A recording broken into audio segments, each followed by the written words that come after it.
નમસ્કાર મિત્રો, સ્વાગત છે આપ સર્વનું તમારી પોતાની યુટ્યુબ ચેનલ વિદ્યાશાળામાં. ધોરણ 8ની જે નવી સ્વ અધ્યયન પોથી આવી ચૂકી છે આપણી ચેનલ ઉપર. આ નવી સ્વ અધ્યયન પોથીના બધા જ વિષયના બધા જ પાઠના સંપૂર્ણ સોલ્યુશનના વિડીયો પ્લસ PDF બંને મૂકવામાં આવે છે, જેની લિંક નીચે ડિસ્ક્રિપ્શન બોક્સમાં આપેલ છે. આજે આપણે આ વિડીયોમાં ધોરણ 8ની નવી સ્વ અધ્યયન પોથીના સામાજિક વિજ્ઞાન વિષયના પાઠ નંબર 15 ભારતીય બંધારણ તેમનું સંપૂર્ણ સોલ્યુશન આપણે આ વિડીયોની અંદર જોઈશું. નવી સ્વ અધ્યયન પોથી આવેલી છે, તેમનું પોસ્ટર અહીં દર્શાવેલું છે, જે તમે અહીં જોઈ શકો છો. આ હવે ભાગ પ્રમાણે સ્વ અધ્યયન પોથી આવશે. આ આપણો બીજો ભાગ છે, તેમાં દરેક વિષયમાં 1-2 ચેપ્ટર આવશે. તેવી રીતના ત્રીજો ભાગ અને ચોથો ભાગ પણ આવશે. તો આ સંપૂર્ણ સોલ્યુશનની PDFની લિંક નીચે ડિસ્ક્રિપ્શન બોક્સમાં મળી જશે. તો વિદ્યાર્થી મિત્રો, શરૂઆત કરીએ ધોરણ 8ની નવી સ્વ અધ્યયન પોથીના ભાગ નંબર 2ના સામાજિક વિજ્ઞાન વિષયના પાઠ નંબર 15 ભારતીય બંધારણ તેમનું સંપૂર્ણ સોલ્યુશન જોઈએ. વિદ્યાર્થી મિત્રો, ધોરણ 3થી 10ની જે નવી સ્વ અધ્યયન પોથી આવી ચૂકી છે 2024-25, જેમાં બધા જ ભાગના તમામ વિષયના સોલ્યુશનની તમે PDF અને બુક બંને મેળવી શકો છો. અહીં કોન્ટેક્ટ નંબર આપેલો છે, જેમાં તમે કોન્ટેક્ટ કરીને સૌપ્રથમ તમને અધ્યયન નિષ્પત્તિ આપેલી છે અને શૈક્ષણિક મુદ્દા આપેલા છે. શરૂઆત કરીએ પ્રશ્ન નંબર 1. નીચે આપેલા દરેક પ્રશ્નોના ઉત્તર માટે આપેલા વિકલ્પોમાંથી સાચો વિકલ્પ શોધીને ચોરસ બોક્સમાં લખો. નંબર 1. કયા દેશનું લેખિત બંધારણ સમગ્ર વિશ્વમાં સૌથી મોટું ગણવામાં આવે છે? તો જવાબ આવશે ભારત. નંબર 2. બંધારણ સભાના પ્રમુખ કોણ હતા? ડૉક્ટર રાજેન્દ્ર પ્રસાદ. નંબર 3. બંધારણની ખરડા સમિતિના અધ્યક્ષ કોણ હતા? ડૉક્ટર બાબા સાહેબ આંબેડકર. નંબર 4. બંધારણ સભામાં કુલ કેટલા સભ્યો હતા? તો 389. નંબર 5. બંધારણ ઘડવા જુદી જુદી કુલ કેટલી સમિતિ રચવામાં આવી હતી? 23. નંબર 6. બંધારણ ઘડતર માટેનો નીચે પૈકી કયો સાચો સમયગાળો છે? સી 2 વર્ષ 11 માસ 18 દિવસ. નંબર 7. આમુખ એટલે? તો જવાબ આવશે પ્રસ્તાવના. નંબર 8. બંધારણમાં આમુખનું સ્થાન ક્યાં છે? પ્રથમ. નંબર 9. સ્વતંત્રતા પછી ભારત દેશે કઈ શાસન પદ્ધતિ અપનાવી છે? તો જવાબ આવશે લોકશાહી. નંબર 10. ડૉક્ટર બાબા સાહેબ આંબેડકર ખાલી જગ્યા હકને ભારતીય બંધારણના આત્મા સમાન કહ્યો છે? તો બંધારણીય ઇલાજનો હક. નંબર 11. વર્ષ સુધીના બાળકોને શિક્ષણની તકો પૂરી પાડવી એ માતા પિતા કે વાલીની ફરજ છે? તો જવાબ આવશે 6 થી 14. નંબર 12. સંઘ સરકારને ખાલી જગ્યા સરકાર તરીકે પણ ઓળખવામાં આવે છે? જવાબ આવશે બી કેન્દ્ર સરકાર. ધોરણ 3થી 10ની જે નવી સ્વ અધ્યયન પોથી આવી છે 2024-25, જેમાં બધા જ ભાગના તમામ વિષયના સોલ્યુશનની તમે PDF અને બુક બંને મેળવી શકો છો. અહીં કોન્ટેક્ટ નંબર આપેલો છે, જેમાં તમે કોન્ટેક્ટ કરીને. પ્રશ્ન નંબર 2. આપેલ પ્રશ્નના એક વાક્યમાં ઉત્તર લખો. નંબર 1. બંધારણ સભા કોને કહેવામાં આવે છે? તો કે બંધારણ ઘડવા માટે રચવામાં આવેલી સભાને બંધારણ સભા કહેવામાં આવે છે. નંબર 2. ભારતીય બંધારણના કોઈ પણ 5 ઘડવૈયાઓના નામ લખો. તો doctor Rajendra Prasad, Jawaharlal Nehru, doctor Bhimrao Ambedkar, Sardar Vallabhbhai Patel, Sardar Baldev Singh, Frank Anthony અને HP મોદી. નંબર 3. આપણા દેશમાં દર વર્ષે કયા દિવસને બંધારણ દિવસ તરીકે ઉજવવામાં આવે છે? તો આપણા દેશમાં દર વર્ષે 26 નવેમ્બરના દિવસને બંધારણ દિવસ તરીકે ઉજવવામાં આવે છે. નંબર 4. લોકશાહીની વ્યાખ્યા લખો. તો લોકોથી, લોકો વડે, લોકો દ્વારા ચલાવવામાં આવતા શાસનને લોકશાહી કહેવામાં આવે છે. નંબર 5. આપણા દેશમાં બંધારણનો અમલ ક્યાંથી શરૂ થયો? તો આપણા દેશમાં બંધારણનો અમલ 26 જાન્યુઆરી 1950માં શરૂ થયો. પ્રશ્ન નંબર 3. આપેલ પ્રશ્નોના મુદ્દાસર ઉત્તર લખો. નંબર 1. બંધારણની વિશેષતામાં લોકશાહી વિશે વિસ્તૃત લખો. તો જવાબ આવશે ભારતે લોકશાહી શાસન પદ્ધતિ અપનાવી છે. લોકશાહી એટલે લોકોનું લોકો માટે અને લોકો વડે ચાલતું શાસન. લોકશાહીમાં સામાન્ય રીતે દર 5 વર્ષે ચૂંટણીઓ યોજાય છે. તેમાં 18 કે તેથી ઉપરની વયના મતદારો મત આપે છે.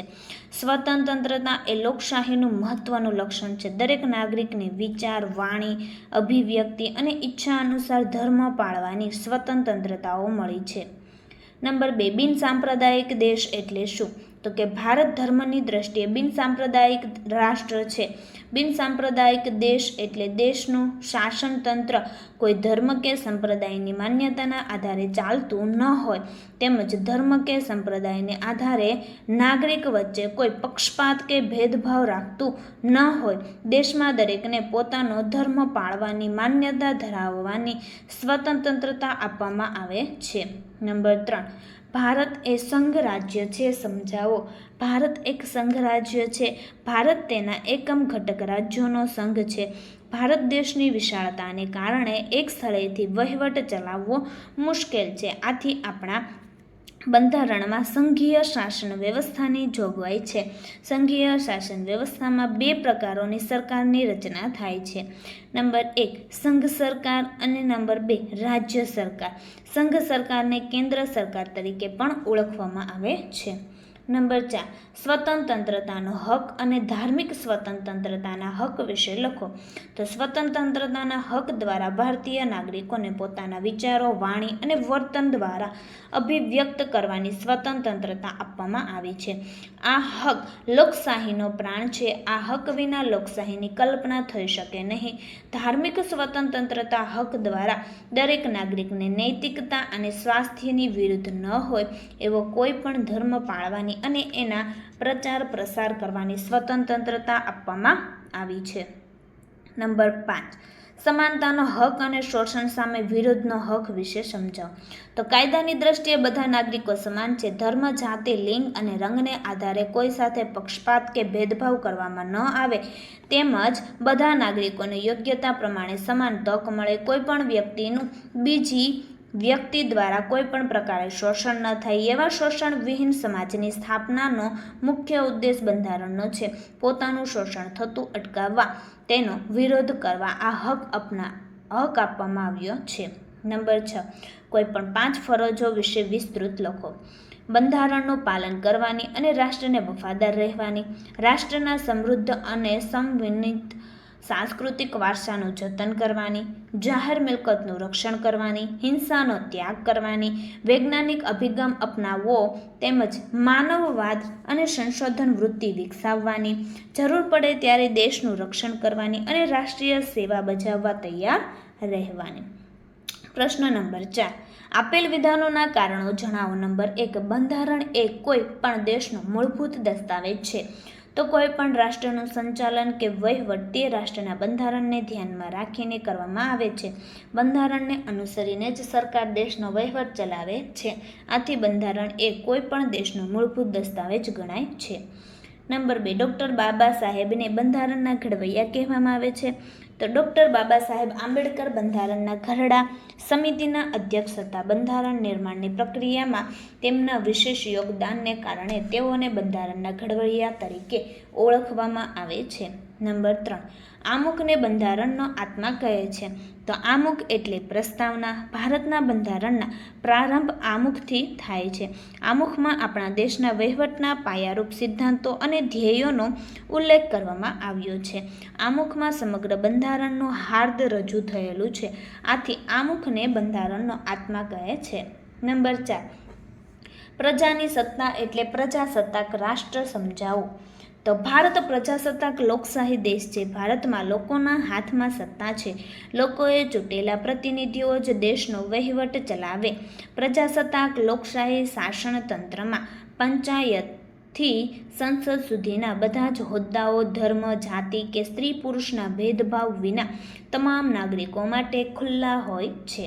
નંબર 5, હક્કો અને ફરજો એ સિક્કાની 2 બાજુ ગણાય છે. હક અને ફરજ એકબીજાની પૂરક છે. આપણે અમુક હકનો વિચાર કરીએ એટલે તેની સાથે સંકળાયેલી ફરજનો પણ વિચાર કરવો પડે છે. ફરજ વિનાનો કોઈ હક નથી અને હક ન હોય ત્યાં ફરજ પણ હોતી નથી. હક ભોગવવા માટે ફરજ અચૂક બજાવવી પડે છે. આથી કહી શકાય કે હક અને ફરજો એ સિક્કાની 2 બાજુ ગણાય છે. પ્રશ્ન નંબર 5, આપેલા વાક્યો સામે હક અને ફરજ લખો. નંબર 1, દેશનું રક્ષણ અને રાષ્ટ્રીય સેવા ફરજ. નંબર 2, કાયદો દરેકને ધર્મ, જાતિ, લિંગ આધારે સરખા ગણે હક. નંબર 3, જાહેર મિલકતનું રક્ષણ કરવું ફરજ. નંબર 4, બધા નાગરિકોને યોગ્યતાના આધારે સમાન તક મળે, હક. નંબર 5, દેશમાં હરે ફરે વસવાટ કે વ્યવસાય કરી શકે છે, હક. નંબર 6, પોતાના વિચારો અભિવ્યક્ત કરવા માટેની સ્વતંત્રતા, હક. નંબર 7, બંધારણ પ્રત્યે વફાદારી રાખવી, ફરજ. નંબર 8, રાષ્ટ્રીય સંસ્થાઓ, રાષ્ટ્રધ્વજ, રાષ્ટ્રગીતનો આદર કરવો, ફરજ. નંબર 9, 14 વર્ષથી નાના બાળકોની બાળમજૂરી રોકવી, હક. નંબર 10, દેશની એકતા અને અખંડિતતાનું રક્ષણ, ફરજ. નંબર 11, કોઈ પણ ધર્મ પાળવાની તેના પ્રચાર પ્રસારની સ્વતંત્રતા, હક. નંબર 12, દેશના લોકો વચ્ચે સુમેળ અને સમાજમાં ભાઈચારો વિકસાવવો, ફરજ. નંબર 13, પોતાની ભાષા, બોલી, આદર્શો, પ્રણાલીઓની જાળવણી તો જવાબ આવશે, હક. નંબર 14, પર્યાવરણનું રક્ષણ અને જાળવણી, ફરજ. નંબર 15, અન્યાય સામે ન્યાયાલયનો આશરો, હક. નંબર 16, માનવતાવાદી અને સુધારાવાદી ભાવના કેળવવી, ફરજ. નંબર 17, 16 થી 14 વર્ષના દરેક બાળકને શિક્ષણ અપાવવું, હક, ફરજ બંને. ત્યાર પછી પ્રશ્ન નંબર 6, આપેલ ખાનામાં સુટેવ કે કુટેવ છે તેમ લખો. નંબર 1, રાષ્ટ્રગીત શરૂ થતાં ટટ્ટાર અને સ્થિર ઊભા રહેવું, તો જવાબ આવશે સુટેવ. નંબર 2, જાહેર મિલકતની દિવાલ પર ખરાબ લખાણ કરવું, કુટેવ. નંબર 3, 6 થી 14 વર્ષના દરેક બાળકને શાળામાં મોકલવા, સુટેવ. નંબર 4, સ્વાતંત્ર્ય સેનાનીઓનું સન્માન કરવું, સુટેવ. નંબર 5, રાષ્ટ્રીય આપત્તિ વખતે રાષ્ટ્ર સેવામાં જોડાવું, સુટેવ. નંબર 6, અન્ય ભાષા કે પ્રદેશના લોકો સાથે દેશભાવ રાખવો, કુટેવ. નંબર 7, જંગલો કે પર્યાવરણને નુકસાન કરવું, કુટેવ. નંબર 8, દેશની દરેક ભાષાઓને સન્માન આપવું, સુટેવ. નંબર 9, નારી સન્માન અને તેમના ગૌરવનું રક્ષણ કરવું, સુટેવ. નંબર 10, વૈજ્ઞાનિક માનસને બદલે અંધશ્રદ્ધામાં વિશ્વાસ રાખવો, કુટેવ. નંબર 11, સમાજ સુધારવા અને માનવ પ્રત્યે જીવદયા રાખવી, સુટેવ. નંબર 12, તળાવ કે નદીઓમાં કારખાનાનું ગંદુ પાણી છોડવું, કુટેવ. નંબર 13, દરેકની સાંસ્કૃતિક બાબતો, ભાવનાઓ અને માન્યતાઓનો આદર કરવો, સુટેવ. પ્રશ્ન નંબર 7, આપેલા જોડકા જોડો. નંબર 1, બંધારણ દિવસ એટલે કે કાયદા દિન, તો જવાબ આવશે 26 નવેમ્બર. નંબર 2, પ્રજાસત્તાક દિન, તો 26 જાન્યુઆરી. નંબર 3, બંધારણ સભાની પ્રથમ બેઠક 9 ડિસેમ્બર. નંબર 4, મૂળભૂત ફરજ દિન, તો 6 જાન્યુઆરી. નંબર 5, સ્વતંત્રતા દિન, તો 15 ઓગસ્ટ.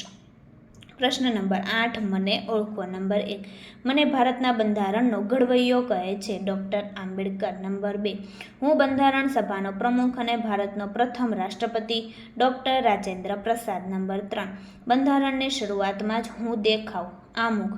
નંબર 4, હું સંવિધાન તરીકે પણ ઓળખાય છું. બંધારણ.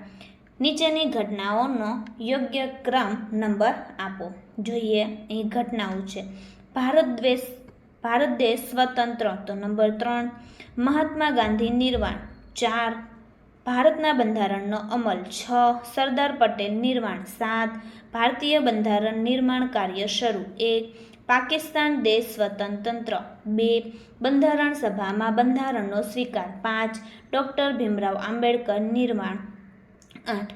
તો વિદ્યાર્થી મિત્રો, ફરી આપણે મળીશું જે બીજા વિષયની નવી સ્વ અધ્યયન પોથી આવી ચૂકી છે તેમના સંપૂર્ણ સોલ્યુશનના વિડીયો સાથે. આ વિડીયોની લિંક તમે તમારા મિત્રો દોસ્તોને જરૂરથી શેર કરજો જેથી તે લોકોને પણ આ સોલ્યુશનનો લાભ મળી રહે. અને આ વિડીયોની પીડીએફની લિંક તમને નીચે ડિસ્ક્રિપ્શન બોક્સમાં મળી જશે, તો તેમનો પણ તમે જરૂરથી અભ્યાસ કરી લેજો.